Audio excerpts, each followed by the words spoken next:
నిందితులతో నేరాన్ని ఒప్పించడానికి పోలీసులు సర్వసాధారణంగా వాడే పద్ధతి టార్చర్ పెట్టడం. అది శృతి మించితే జరిగే అనర్థాలు తక్కువేం కాదు. పోలీసులు తరచూ వాడే ఈ థర్డ్ డిగ్రీని సిబిఐ కూడా వాడుతోందా? అసలు సిబిఐ లాంటి సంస్థ దర్యాప్తు చేసేటప్పుడు ఎక్కడా చేయి చేసుకోదా? సిబిఐ దర్యాప్తులో ఇలాంటి వాటికి తావేలేదా? విజయరాఘవ ఎందుకలా వ్యాఖ్యానించారు? సినిమాల్లో చూపించినట్లు పోలీసులు థర్డ్ డిగ్రీ ప్రయోగించడం సర్వసాధారణ విషయమైపోయింది. బీహార్ వంటి రాష్ట్రాల్లో పోలీసులు బహిరంగంగానే శిక్షలు విధించేస్తున్నారు. థర్డ్ డిగ్రీ అనగానే గోళ్లల్లో సూదులు గుచ్చడం, ఐస్ మీద పడుకోబెట్టడం, కరెంట్ షాక్లు ఇవ్వడం, తలకిందులుగా వేలాడదీసి కొట్టడం, ఒంటిపై వాతలు పెట్టడం, టైర్ బెల్టులతో కొట్టడం, ఇలా చెప్పుకుంటూ పోతే మానవ వికృతానికి విపరీతార్థమే ఈ థర్డ్ డిగ్రీ. సిగరెట్తో కాల్చినట్టు కానీ, లేకపోతే రోకళ్ళు మోకాళ్ళ మధ్యన పెట్టి మొసళ్ళు ఎక్కించినట్టు అంటారు. తలకిందలు వేలాడదీసి పొగబెట్టడం, తలకాయ తీసి నీళ్లలో ముంచడం, అంటే మనిషిని శారీరకంగా మానసికంగా చిత్రవధ చేసి అతని దగ్గర నుంచి విషయాలు చేపట్టుకోవడానికి చూస్తారు. సో ఇవన్నీ ఒకప్పుడు నడిచాయి, కానీ ఇప్పుడు నాగరిక సమాజంలో, చట్టానికి నడిచే సమాజంలో జరగవండి ఇవంతా.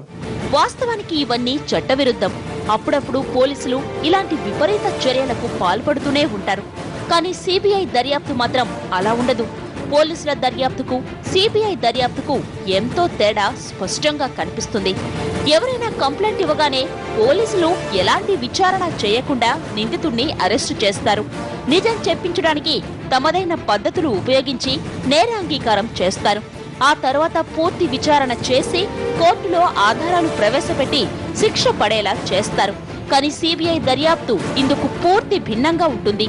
నేను ఐపీఎస్ ఆఫీసర్ పెద్ద, ప్రభుత్వం పెద్ద. మా డిఐజీ వచ్చేలో ఒక నిజం చెప్తే ఓ పోలీస్ ఆఫీసర్ అన్న గౌరవంతో మీరు వెళ్ళిపోవచ్చు. మీరే కదా Mallanna?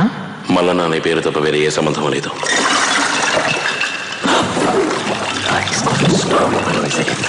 Come on, hold your breath. Hold your breath. Hold your breath. Control in a second. Relax.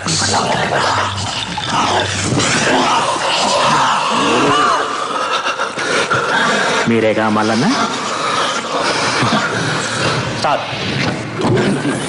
ఇదే చెప్పు.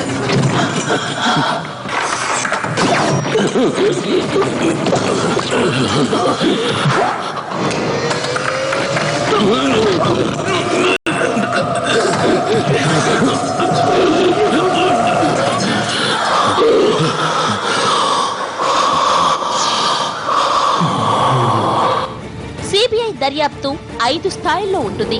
సిబిఐకు కంప్లైంట్ అందాక అందులో వాస్తవాల్ని పూర్తి స్థాయిలో పరిశీలిస్తుంది. ఆ తర్వాత నిందితుని గురించి పూర్తి ఆధారాలు సేకరించి వాటిలో నిజానిజాల్ని నిర్ధారించుకున్నాక దర్యాప్తు ప్రారంభిస్తారు. వాటిలో ఏమైనా అనుమానాలుంటే కేసుకు సంబంధించిన పూర్తి సాక్ష్యాధారాలను సేకరిస్తారు. ఇందుకోసం కేసుకు సంబంధించిన పత్రాల్ని సేకరించేందుకు సోదాలు చేయడం, సాక్షుల్ని ప్రశ్నించడం చేస్తారు. కొన్నిసార్లు కోర్టు ఆదేశాలు తీసుకుని narco analysis, white detector, brain mapping వంటి పరీక్షలు చేస్తారు. ఆ ఆధారాల ప్రకారం నేర నిరూపణ అయినట్లు నిర్ధారించుకుంటే నిందితుణ్ణి అరెస్టు చేసి మెజిస్ట్రేట్ కోర్టులో ప్రవేశపెడతారు. కోర్టు ఆదేశాల మేరకు నిందితుణ్ణి అరెస్టు చేసి జ్యుడిషియల్ కస్టడీకు తరలిస్తారు. ప్రతి సందర్భంలో మనం చూస్తాం, వైద్యానికి తరలించిన తర్వాతనే ఇప్పుడు రిమాండ్ చేయడం జరుగుతుంది. రిమాండ్ సందర్భంలో ప్రతి ఒక్క జడ్జి గారు నిందితుడిని అడుగుతారు, మిమ్మల్ని ఏమైనా థర్డ్ డిగ్రీ మెథడ్ ఉపయోగించారా, మీ పైన పోలీస్ వాళ్ళు ఏమైనా అరాచకం మీ మీద చేశారా అని స్పెషల్గా అడిగి రికార్డ్ చేసుకునే సందర్భాలు ప్రతి కేసులో ఉంటాయి. సిబిఐ కూడా వ్యతిరేక దానికి ఎక్సెంప్షన్ ఏం కాదు. ఇలా సిబిఐ దర్యాప్తు అంతా పకడ్బందీగా ఉంటుంది. పోలీసులు ఫిర్యాదు రాగానే అరెస్టు చేసి విచారణ మొదలు పెడితే సిబిఐ మాత్రం విచారణ చేసి పూర్తి ఆధారాలున్నాయని నిర్ధారణ అయ్యాక గాని నిందితుణ్ణి అదుపులోకి తీసుకోదు. నిందితుడిపై నమోదైన నేరారోపణలకు సంబంధించి పూర్తి ఆధారాలు సేకరించాకే నిందితుణ్ణి అరెస్టు చేసి సాక్ష్యాలన్నీ చూపించి నేరాంగీకారం చేయిస్తారు. కానీ ఈ క్రమంలో నిందితుని మీద ఏ మాత్రం శారీరక హింసను ప్రయోగించరు. సిబిఐ కానివ్వండి, సిఐడి కానివ్వండి, విచారించేటప్పుడు జనరల్గా చాలామంది ఆఫీసర్లు ఉంటారు. అది జరగకపోతుంది. ఒక్కోసారి చెప్పలేం మరి ఎట్టి సందర్భాల్లో అటువంటిది ఆరోపణ ఆయన చేసినాడు, అది నిజమా అబద్ధం అనేది అది ఆలోచించాల్సిన విషయం. పోలీసు దర్యాప్తులో మాత్రం థర్డ్ డిగ్రీ కామన్ గా ఉంటూ వస్తోంది. పోలీసుల దెబ్బలు భరించలేక నిందితుడు నిజం చెప్పేస్తాడు.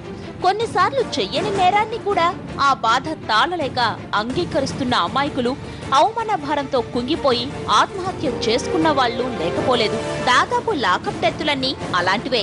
తాజాగా ఎంఆర్ దర్యాప్తులో 3వ నిందితుడు విజయరాఘవ కూడా సిబిఐ తన మీద 3rd డిగ్రీ ప్రయోగించినట్లు ఆరోపిస్తున్నారు. కానీ సిబిఐ దర్యాప్తులో 3rd డిగ్రీకు ఆస్కారం లేదనే చెప్పుకోవాలి. కొన్ని దశాబ్దాల కిందట మానవ హక్కుల కమిషన్ ఇచ్చిన ఆదేశాల ప్రకారం నిందితుల్ని కొట్టడం నేరం. ఈ మధ్య కాలంలో మీడియా ప్రభావంతో అలాంటి ప్రయత్నాలు కొద్దిగా తగ్గినా లాకప్ గదుల్లో అనుమానితుల్ని హింసించే వికృతాలు అక్కడక్కడ కొనసాగుతూనే ఉన్నాయి. సిబిఐ అంటేనే ఒక భయం ఉంటుంది. ఆ సైకలాజికల్ ట్రీట్మెంట్ తో పాటు సాక్ష్యాలను కూడా చూపించి నేరాంగీకారం చేయిస్తుంది సిబిఐ. కానీ ఈ కేసులో మాత్రం సిబిఐ అత్యుత్సాహం ప్రదర్శిస్తోందన్నది విజయరాఘవ ఆరోపణ. అయితే కేసును పక్కదోవ పట్టించడానికి అలా అంటున్నారన్నది సిబిఐ వాదన. ఇది బల్టి స్టోరీ బోర్డు. మరో అంశంతో మళ్ళీ కలుద్దాం. నమస్తే.